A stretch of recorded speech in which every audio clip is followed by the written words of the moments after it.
Governor, you mentioned a moment ago that the Constitution might give the Vice President more power than it has in the past. Do you believe, as Vice President Cheney does, that the executive branch does not hold complete sway over the office of the Vice Presidency? That is, it is also a member of the legislative branch? Well, our founding fathers were very wise there in allowing through the Constitution much flexibility there in the office of the Vice President, and we will do what is best for the American people in tapping into that position and ushering in an agenda that is supportive and cooperative with the President's agenda in that position.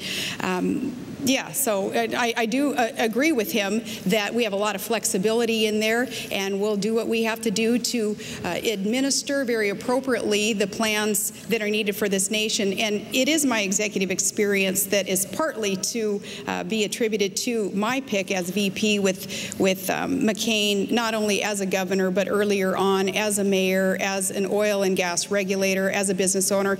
It is those years of experience on an executive level that will be put to good use in the White House also. Vice President Cheney, interpretation of the Vice President? Vice President Cheney has been the most dangerous Vice President we've had probably in American history.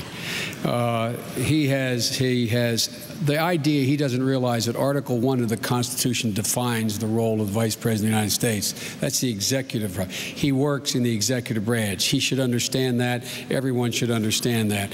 And the primary role of the Vice President of the United States of America is to support the President of the United States of America, give that President his or her best judgment when sought, and as the Vice President to preside over the Senate only in a time when, in fact, there's a tie vote. The Constitution is explicit.